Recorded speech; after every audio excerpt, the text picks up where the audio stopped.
Hello guys, welcome back to car 360. ഇന്ന് ഞാൻ വന്നിരിക്കുന്നത് ഇന്ത്യയിൽ തന്നെ ഏറ്റവും വിൽക്കപ്പെടുന്ന ഒരു സെഡാനായ മാരുതി സുസുക്കിയുടെ ഏറ്റവും പുതിയ ഡിസയറുമായിട്ടാണ്.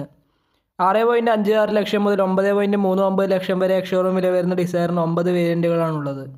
വീഡിയോയിലേക്ക് കടക്കുന്നതിന് മുമ്പ് നിങ്ങൾ ആദ്യമായിട്ടാണ് കാർ 360 എന്ന ചാനൽ കാണുന്നതെങ്കിൽ ഇപ്പോൾ തന്നെ സബ്സ്ക്രൈബ് ചെയ്ത് സപ്പോർട്ട് ചെയ്യുക. അതിനടുത്തുള്ള ബെല്ലൈക്കൺ കൂടി ഓളാക്കാൻ മറക്കരുത്.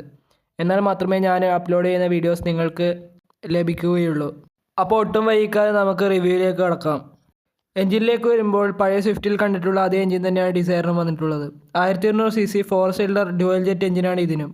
89 bhp പവറും 113 ടോർക്കുമാണുള്ളത്. 22.1 കിലോമീറ്റർ മൈലേജാണ് കമ്പനി അവകാശപ്പെടുന്നത്. ഫ്രണ്ടിലേക്ക് വരുമ്പോൾ പഴയ സ്വിഫ്റ്റുമായി കമ്പയർ ചെയ്യുമ്പോൾ ബമ്പർ മാത്രമാണ് മാറ്റമുള്ളത്. ബാക്കിയുള്ള ഹെഡ്ലൈറ്റൊക്കെ സെയിം തന്നെയാണ്. LED പ്രൊജക്ടർ ഹെഡ്ലൈറ്റാണുള്ളത്. LED DRലും ഹാലോജൻ ഫോഗ് ലൈറ്റും ഡിസയറിന് അവൈലബിൾ ആണ്. ഒരു പുതുമയുള്ള ഗ്രില്ലും അതിനു ചുറ്റും ക്രോം എലമെൻസും കാണാം. എന്തുകൊണ്ടും വളരെ ഭംഗിയുള്ള ഫ്രണ്ട് ഭാഗം തന്നെയാണ് ഡിസയറിന് നൽകിയിട്ടുള്ളത്. സൈഡിലേക്ക് വരുമ്പോൾ വലിയ 15 ഇഞ്ചിൻ്റെ വളരെ ഭംഗിയുള്ള അലോയ്സാണ് വരുന്നത്. പിന്നെ ബോഡി കാർഡായിട്ടുള്ള ഡോർ ഹാൻഡിൽസും അഡ്ജസ്റ്റബിൾ ORVMs വിത്ത് ഇൻഡിക്കേറ്റേഴ്സും കാണാം. റിയറിലേക്ക് വരുമ്പോൾ വളരെ സ്റ്റൈലിഷ് ആയിട്ടുള്ള LED ടൈൽ ലൈറ്റ് തന്നെയാണ് വരുന്നത്. ഒരു സെഡാൻ ആയതുകൊണ്ട് തന്നെ വലിയ 378 ലിറ്റർ ബൂട്ട് സ്പേസ് തന്നെയാണ് ഡിസയറിന് വന്നിട്ടുള്ളത്. ഏറ്റവും താഴെ അത്ര വിസിബിൾ അല്ലാത്ത രീതിയിലാണ് സൈലൻസർ ഘടിപ്പിച്ചിട്ടുള്ളത്. ഇൻറ്റീരിയറിലേക്ക് വരുമ്പോൾ ബ്ലാക്ക് ആൻഡ് ബീജ് നിറങ്ങളിലാണ് എല്ലാ ഫീച്ചേഴ്സും ക്രമീകരിച്ചിട്ടുള്ളത്. ഫ്ലാറ്റ് ബോട്ടം സ്റ്റിയറിംഗ് ആണ് ഉള്ളത്. അതിൽ തന്നെ സ്റ്റിയറിംഗ് മൗണ്ടഡ് കൺട്രോൾസും കാണാം. അതിൽ വലതുഭാഗത്തായിട്ട് ക്രൂയിസ് കൺട്രോളും ക്രമീകരിച്ചിട്ടുണ്ട്.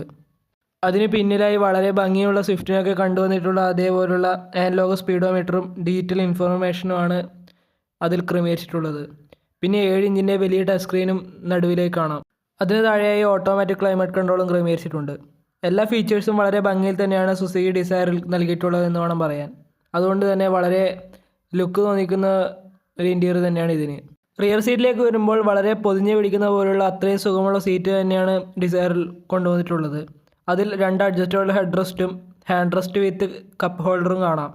പിന്നെ റിയർ AC വെൻറ്റും ഇതിൽ ഉൾപ്പെടുത്തിയിട്ടുണ്ട്.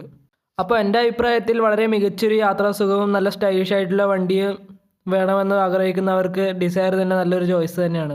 ഈ അടുത്ത് തന്നെ പുതിയ ഡിസയർ ഇറങ്ങുമെന്നാണ് നമുക്ക് കിട്ടിയിട്ടുള്ളൊരു ഇൻഫർമേഷൻ. അതുകൊണ്ട് തന്നെ ചിലപ്പോൾ വിലയും കൂടാൻ ചാൻസ് ഉണ്ട്. അപ്പോൾ ഇത്രയും ചെറിയ പൈസയ്ക്ക് ഇങ്ങനത്തെ ഒരു വാഹനം കിട്ടുമെന്നത് വലിയൊരു കാര്യം തന്നെ.